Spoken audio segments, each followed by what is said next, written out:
Seconds after the Golden State Warriors secured their 4th championship of the Steph Curry era, they began calling out those who doubted they could win the chip again.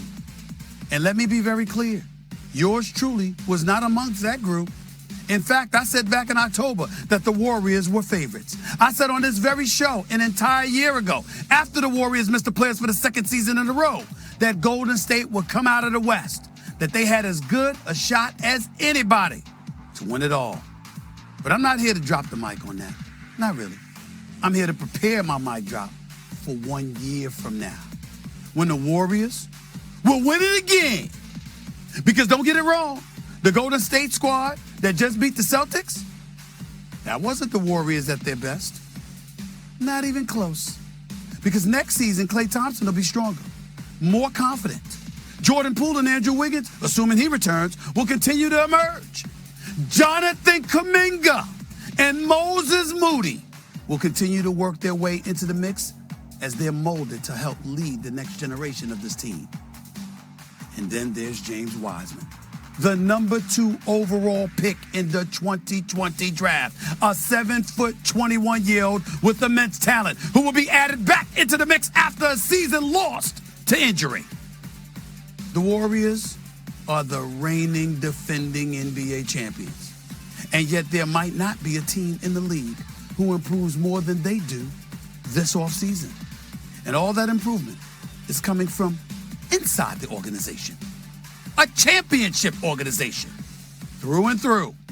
An organization that is going to win the chip again next season. I'm telling you that from now. This time, I hope you listen. To Caesars, the Warriors had the best odds to win the 2023 title and repeat as NBA champs for the 2nd time during this current run. They're followed by the Nets and Celtics, who are both currently at 6-1 to win it all next year. Back with, there's Tim Legler and CJ McCollum. Legs, you see this Warriors squad running it back next season? I absolutely do. I think they should be the favorite. And I think, look, they got a great shot to win not just one more additional championship going forward. They could win multiple. I really believe it. When I look at what they just accomplished, the way Steph Curry looked physically, maybe the best basketball of his career he played in his most significant moments of his career. Klay Thompson, I think, gets a full year under his belt, another offseason to continue to get stronger, find his rhythm and timing. There's no doubt that he showed you spurts of what he's capable of and still being that elite level scoring machine. And then Draymond Green is going to continue to do what he does to affect winning on both ends. But now the big key here is, Max, the infusion of youth. Andrew Wiggins into the mix, Jordan Poole emerging as a guy that's an elite level scorer now, and then these young fellas, Kuminga and Wiseman and Moody, they're just getting younger, more talented, and I think these guys now have to be incorporated going into the season as guys that you can see being in your rotation all the way through the postseason, because they need the young legs, they need the talent, and I think Golden State should be favorites. And I think anybody that doesn't make them a favorite, honestly, right now, is just because they're sick of the Warriors winning. There's not a factual basis why you wouldn't think they are capable of winning it again next year. I think to do that, you've got to give the benefit of the doubt to an awful lot of people that might not deserve it. The Golden State Warriors absolutely have earned that right to be listed as favorites going into the season. Yeah, listen, Magic had Jerry West as the GM. Larry Bird had Red Auerbach, right? I mean, like, you have these, and I was mentioning earlier how LeBron and KD kind of have to be their own GMs throughout their careers to win.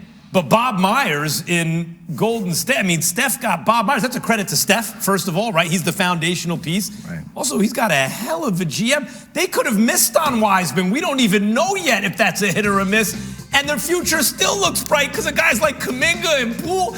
It's a whole lot of... What do you think about what Dre had to say, CJ?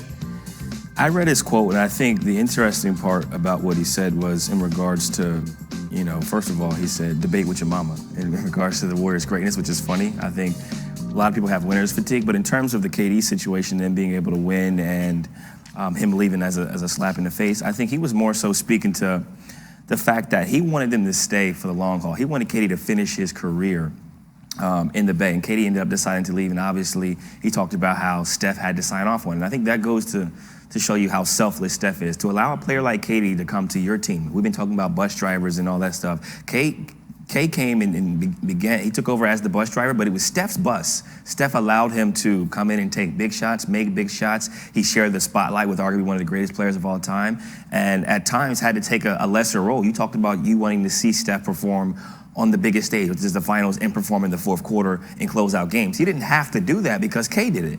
When K left, he had to show the best version of himself, and he carried this team to the finals and showed why he is arguably the best player in the world. I agree with right that. now. But that's because in 2015 he had a shot to do it. LeBron was way better than him in that series. They were lucky Kyrie and Kevin Love got hurt, or else they don't win. In 2016 they lost, so he hadn't done it really without KD. And KD, now he's proven that.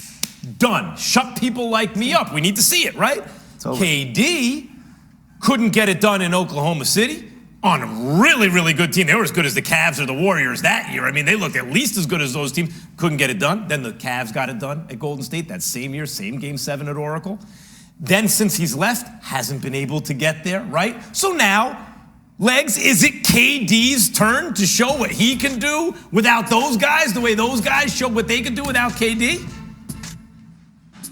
Well, yeah, I mean, looks like he's gonna get that opportunity, and I think that's a challenge he wanted when he left Golden State. The irony to me in what Draymond Green is saying, and I hear what he's saying, and CJ is 100% right. They thought, hey, this is gonna be a long-term thing when KD went out there. The irony in that is the best thing that could have happened to the Golden State Warriors, this group, this core group, is that KD left, because now they get another championship after him. And for me, historically, now they're going to be viewed on an even higher level than they would have been if Kevin Durant had stayed and they continued to win. So they got another opportunity, and I think that's why you saw so much emotion out of Steph Curry. He didn't know, though, over the last 2 years, would they ever get that chance to sit on top of the mountain again after everything they had been through with KD leaving and all those injuries and a completely revamped supporting cast, and they did. And so for me now, historically, the context behind these guys is even greater with that Kevin Durant left, and now he's the guy that has to answer the bell. Can he do it starting from scratch somewhere else? That's what's going to be interesting to see going forward. It's an interesting point. Keyshawn Johnson actually made, football players talking basketball, basketball players talking football. I mean, I didn't do either. I talked both. But Key made an interesting point about that. Harrison Barnes doing that job, they were really good. They managed to kind of sneak in 2015, win a title. When KD did the job, no one had a shot. Now they have Wiggins doing that job, right? They just won the chip, straight up, fair and square. That is a credit to Steph and Steve Kerr and Clay and Dre and Bob